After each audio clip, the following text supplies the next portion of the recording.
lesson is 5.6, Fitting a Line to Data. You should be on page 325. A scatter plot is a graph used to determine whether there is a relationship between paired data. So I would get scatter plot in your notes. You have used scatter plots already this year. Another way of saying scatter plot, it's plotting multiple ordered pairs. So when you've had a table and you've had a bunch of ordered pairs, I'm not going to write out a whole bunch, but let's say you had 5 or 6 ordered pairs and you plot them, that's called a scatter plot. We've done those already this year. Scatter plots can show trends in data. Trends mean changes in data. Now this first picture shows a positive correlation of a scatter plot. When you see the points generally increasing for y as x increases, in other words, if you see a positive slope, that means you are going to have a positive correlation for your scatter plot. I have a positive slope. My graph is rising.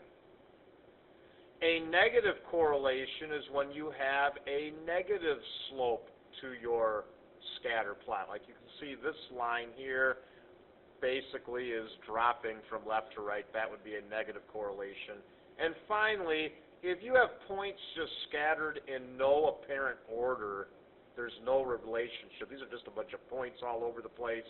That's meant, or we would say that that has no correlation or relatively no correlation.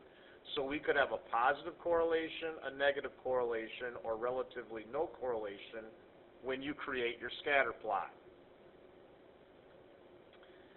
One of the things they'll ask you to do today in the homework is they'll have you look at a graph and they'll have you describe the correlation of the data graphed in the scatter plot. So I hope when you look here, and this is a scatter plot that shows a relationship between hours of studying and test scores, can you see the positive correlation? In other words, the more you study and do your homework, the greater your test scores are going to be, is what this is saying. Now over here is a second graph. This is comparing hours of television watched and test scores. And this is showing if you are watching less TV, you score better on tests, which I guess that would make sense. If you're not watching TV, you're probably studying. So this graph has a negative correlation. Now the whole point of making scatter plots is you can use this data to make predictions about either future events or current events. For example, here it says, using the scatter plots listed here, predict a reasonable test score for 4.5 hours of studying and 4.5 hours of television watch. Let's look at the studying first. 4.5 hours of studying would be right about here. And when I look, that would be right in this range, which looks to me like it's probably a score in the 70s if we have 4.5 hours of studying, according to this. Television watch, 4.5 hours of television watch. Let's check what would the score be for that. Here's 4.5 hours about right there, and if I go up, that looks like it's in the 70s also. I would say the answer to this, if you made me predict your score, if you studied for 4.5 hours and watched TV for 4.5 hours, based on this, I would say your score is going to be in the 70s. Now, when you make a scatter plot, again, I'm just going to review this process because we've made scatter plots before. When you make a scatter plot, don't forget that when you are given a data table, we have X is the input, Y is the output. So in this table, the top is the inputs, the Y, the bottom is the outputs. So when you graph it, make sure I'm color coding that. The length has to be X and the speed has to be the Y. So you can see that they labeled this here. Okay, now we're plotting the points. 37.8 would be about here, and the speed's 148. So 50, 100. Can you see how they're getting this point? Maybe I should color code it. This point here this point here you can see is plotted there. And let me just do one more to make sure. This point, 19.2 and 47, well 19.2 is close to 20 and 47, that's here. You can see how they're getting these points plotted. So there's their scatter plot. Now describe the correlation. Well, it looks to me that as the length of the fish increases, the fish's swimming speed increases. This looks like we have a positive correlation of data. You can kind of see that if I draw a line. Can you see how we have a positive correlation? Those points are kind of following this line. Let's make our own scatter plot real quick just to model this so you know what to do if you are asked this in the homework. Make a scatter plot of the data in the table. So here's your data. Input 1, output 2, input 1, output 3, input 2, output 4, and so on. So I'm going to make a table. And I misspoke. I'm going to make a graph of the table. So I'm going to plot these points. Remember, this means 1, 2.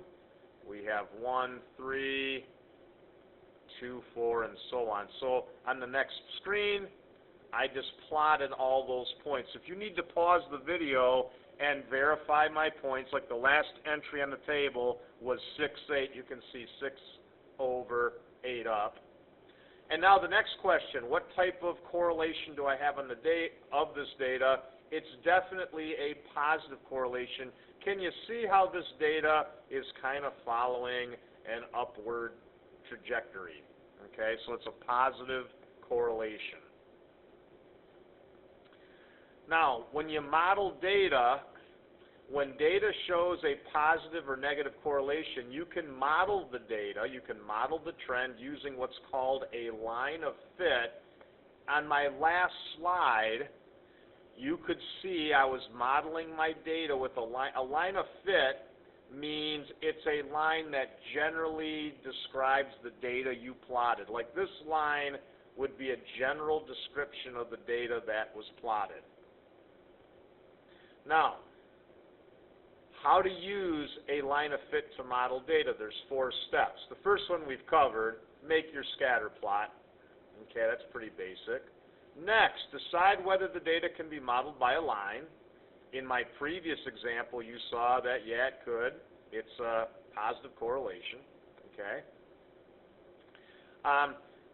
Draw a line that appears to fit the data closely. There should be approximately as many points above the line as below it. Maybe I should underline that.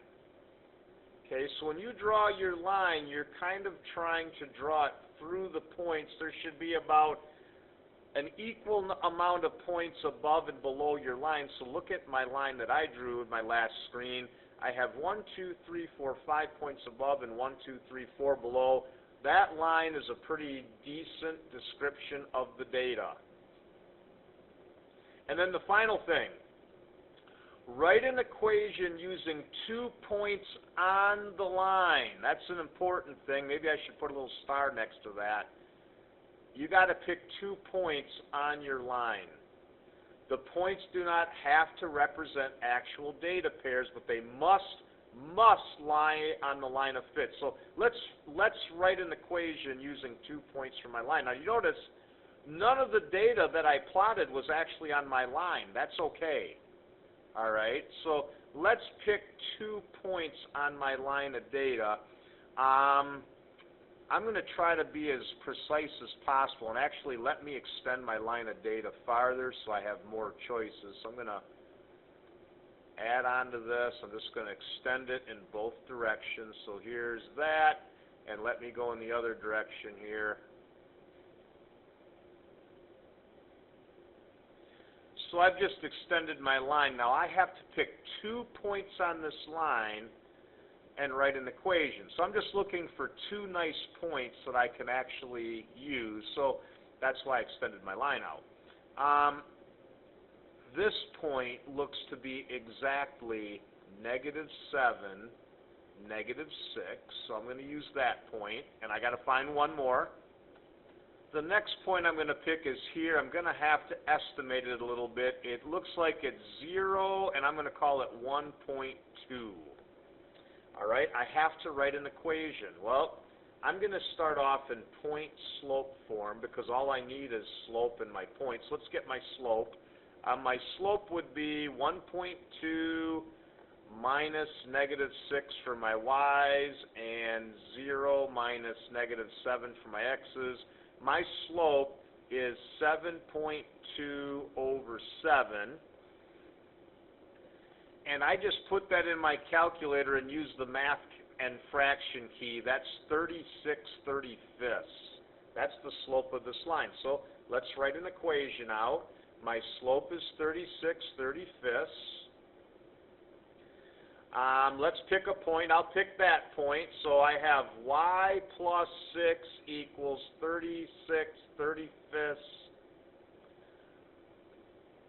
times x plus 7. And then I should always put this in slope-intercept form at the end, so I got to quickly distribute. So let's do that. 36/35 x plus, I got to put that in my calculator, times 7.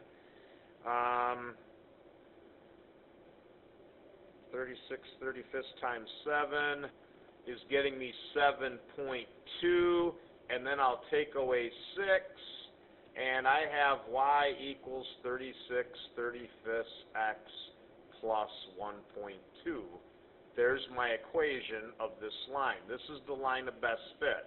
I can use this line now to predict data, which we're going to get into in the next lesson. So this equation is representing this line. One thing I just thought of, this was kind of dumb on my part, I know the slope. Did you notice here I know the y-intercept? I guess I could have just wrote 36/35 x, there's my slope, plus 1.2. I could have saved myself a little work there if I just would have recognized, wait a minute, I had my y-intercept. So there's my equation in slope-intercept form.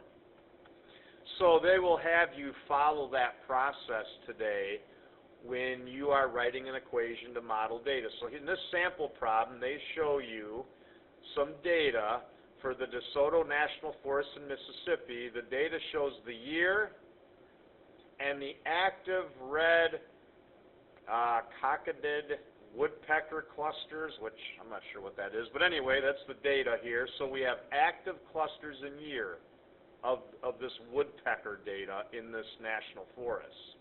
Okay, so let's be careful when we graph. Year is the x's, active clusters are the y's, and they plotted all those points in the years since 1990. So be careful.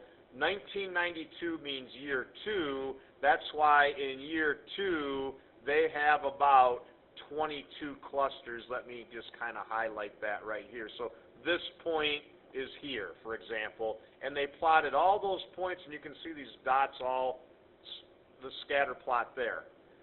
They then drew a line through the data because, do you notice, the data had a positive correlation, so they can draw a line to represent it.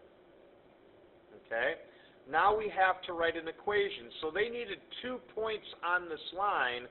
The book, you notice, picked the points 220 and 842. Let me use an orange pen, actually. 220 and 842. Here's exactly 220, and that's 842. They picked 2 points on their line, and now they have to write an equation. Now remember, 2 points on the line. Let's write our equation. I like starting in point-slope form because that's easy to set up. So I took my points. We got the slope first of all. The slope is 11/3, so I plugged that in for m. And you notice the point 220. I put 2 in for x sub 1, 20 in for y sub 1. I got to rewrite this in slope-intercept form. So I distributed, which you can see here. I added 20 to each side. There's my equation in slope-intercept form. That would be the equation for the line of fit. So this equation is describing that line. I think I'm going to pause the video here. That is how we fit a line to data. We make a scatter plot. We check if there's a correlation. If there is, you draw a line that has half the points above that line, half below, and then you pick 2 points on the line, and you use what you did in the first half of the chapter. You write an equation. I'm going to pause the video here. If you have questions, make sure you ask in class.